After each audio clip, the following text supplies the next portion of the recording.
Hey everyone, this is Shobhit, and today we'll be talking about the product manager's guide to dealing with politics. Stay tuned for more.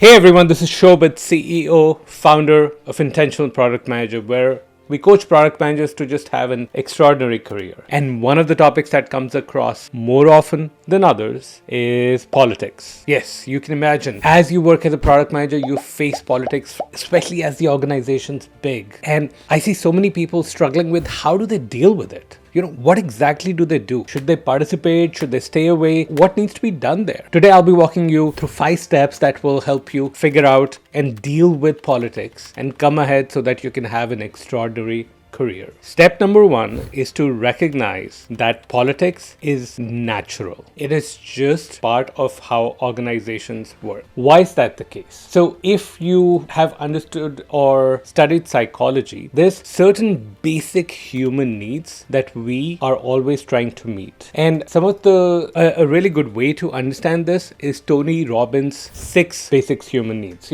There's many frameworks to talk through it, but this is the one I'm most familiar with, so I'm going to use it. What Tony Robbins says is that there's 6 human needs, what everybody's looking for: certainty, assurance that you can avoid pain and gain pleasure; uncertainty or variety, the need for unknown, change, new stimuli; significance, feeling unique, important, needed; connection and love; growth, which is expansion of capacity, capability, or understanding; and last but not least, contribution, a sense of service and focus on helping, giving to, and supporting others. So those are the 6 human needs. Now, think of it. You're working in a large organization, and when you're working in such a situation, very often it's not clear exactly what your job and contribution is. Exactly what is the most valuable thing you're doing and what is not. And really what people are trying to achieve via politics, by getting ahead, by getting credit, it's just meeting their basic human needs. They're getting a sense of certainty, assurance that their job is safe, that their work is being valued. That sense of stability that lies over there. They're also trying to meet significance, feeling unique or important by being friends with important people, by making sure the important people understand their contributions and they recognize it. With politics, they're also looking to build that connection or love, strong feeling of closeness. And they are really like you spend so much time with your colleagues, with your co-workers, and so that sense of connection is being built by playing various forms of politics.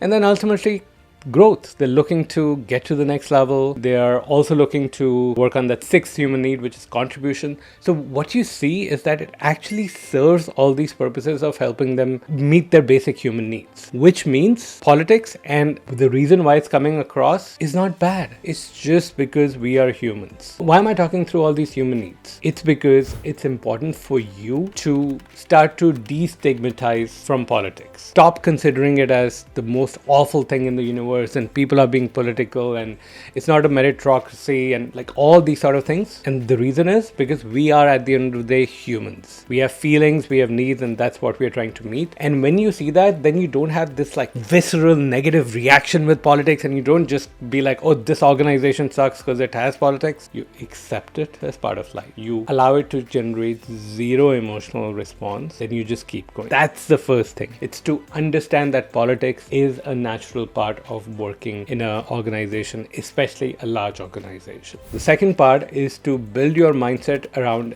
engaging in politics in a way that's genuine to you. What do I mean by that? Most of the time, it's not that people don't want to do the kind of things that give you the same results as politics would do. It's that the means of getting there seem artificial and seem foreign to them. But no, there's ways that you can get to the same outcomes in ways that are genuine to you. So just as an example, a big part is getting recognition for the kind of work your team is doing. And I've had many clients who were like, what, should I just start boasting about everything I've done? Well, first of all, that language needs to change. It's not boasting. What if you were sharing the news of the contributions your team has had with the rest of the organization and helping them understand how do the contributions, the hard work, the values of the team fit into the goals of the entire organization? Why it's not just important for the entire organization, but your stakeholders? Why is it in particular important to them? Once you start to rephrase it, reframe it, and understand that you're actually benefiting everyone around, it just becomes much easier for you to participate in an environment that's political and to like really showcase the work your team has done in a way that feels much more genuine to you. The other aspect of politics where you can engage in a very genuine manner is building relationships with others. See, the more time you spend thinking of building those relationships with words such as sucking up, kissing ass, a lot of people use those terms where you're just like only catering to people who are a certain level in the organization and above, the bigger problem you will have with politics. But if you look at it as building genuine connection, understanding other people's needs and drawing the line between what you and your team are achieving to their needs, the better it would be. And my advice for most people, especially if they want to feel genuine here, is to not limit that connection to just people who are higher up in the organizational hierarchy. Do it with everyone. Do it with your engineers. Do it with just like everyone you work with or even come across. Just be a nice person. Just be curious. Just be interested in people. Be intentional about that. And you'll see that sense of ickiness that comes with trying to build those connections going to start to really go away. By the way, if you like everything you saw so far, make sure to subscribe to this channel, hit the like button so that you start to see more of this content on your YouTube channel rather than some random crap that you're wasting time on. Step number 3, realize that by engaging in politics, you can benefit others. Whoa, politics was supposed to be all negative, right? How are you going to benefit others? Well, very simple. See, at the end of the day, when you're engaging in politics, you are selling the value of your work to others. You're making sure they recognize it. You make sure that you are in line to be recognized or to be considered for the right opportunity when it comes along. Now, for you to communicate that value proposition, number 1, you gotta have something valuable that you had done. Now, I know. You can probably come up with at least one example where somebody just like sort of made up shit and never really did something of value, but they made it seem like it was very valuable. That's not what I'm advocating. In order for you to have this awesome story that you're trying to tell others, you gotta have done the work that created the story at the end of the day, right? Like in the sense of story not being just a false narration, but like a true narration of this was actually what you achieved. And now you're communicating it to others. So that means you're helping them understand how's the rest of the organization working. Why is this team's work so important to my customers, to my organization? Why is it personally important to me? So that aspect of politics is a genuine service that you are providing to others. And again, going back to earlier points, you don't have to do it in a way that feels icky. You can find your own natural ways of doing it. By the way, I'm going to go into a foray here, into just like a different things. Politics sometimes feels icky, but really it's not ickiness. It's unfamiliarity.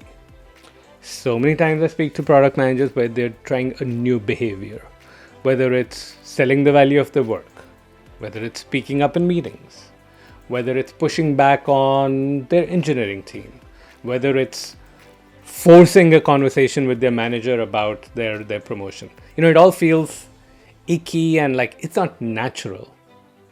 But listen, it's not that it's not natural, it's just unfamiliar. Back in the day, when you were a baby, walking was not natural. You didn't just like get up one day and start walking. Well, you actually did. But you fell many times. So it was just an unfamiliar behavior that you wanted to make and wanted to build familiar. It was not that it was unnatural. It was just unfamiliar, and then you learned it. So all these behaviors, they can just be learned, and the way you call them out, whether you call them out as unfamiliar or unnatural, has a great impact on how quickly you learn those new behaviors. I just want to make sure that point is covered. Number 4, get out of the victim state. If you consider yourself a victim of politics, if you don't change that mindset of, that's just how I dealt with politics in the past and now I have a new outlook, you're never really going to succeed. You're always going to have this negative outlook on organizational politics. And what I've seen, people who really could have been very successful in an organization, they're jumping from one job to another because they keep coming back to the same behaviors from other people that seem unnatural to them. They take that victim mentality, then they find another job. And at the end of the day, they're never able to really move forward in their career. So you got to get out of the victim state. Number 5, build practices. Build practices that force you to do the kind of things that politics is meant to help achieve. Build relationship, communicate the value of your work, have a clear support from others for promotions, for new opportunities. That's the end outcome. So you got to intentionally build those practices. When I work with clients, whether it's job search or whether it's helping them succeed in their career through Product Leader Blueprint, we work on practices such as consistent communication, which is communicating like a marketer, selling the value of the work that they're doing. Intentional relationship building, where they're recognizing the people that matter and they're figuring out how do they build up relationships with them in a manner that's genuine to them and beneficial for their stakeholders. All those things are managed very intentionally every single week. And then last but not least, make sure you put back some of the money that you're making into your own career growth. Consider a company that you want to work for. Now, if that company had zero R&D budget, would you really want to work there? Because they have no growth path. But consistently, I find product managers who are like, yeah, the last investment I made was I went to college. I know that was 15 years ago. So I'm done with my learning. And then there's all these free YouTube videos like this and that's enough. But let me tell you a fact. All these YouTube videos, they never really go into details because the platform is not tailored to that. If I actually went through and showed you all the practices, the video will never get any views because the medium of that is much more group coaching videos, where people have actually invested and decided to spend time on that. So the last thing that is very important is for you to invest in your career. And if you're one of those kinds of people who are actually serious about investing in growing, whether it's finding your dream role, getting promoted, getting to director, VP level, just having an outsized impact, income, and satisfaction, I invite you to book a call with us. And if you're not, cool. I'm sure you'll get the next recommendation for YouTube video that you will see and you'll enjoy that. But make sure at the end of the day, what I really want to leave a message is politics is neither good nor bad. It's a natural human behavior. And you as a product manager, you represent very often the voice of the stakeholders. So you need to be able to achieve the same outcomes that politics achieves, whether it's building relationships, selling the value of your work, and being visible and being there for the right kinds of opportunities. This is Shobhit. Look forward to speaking with you very, very soon.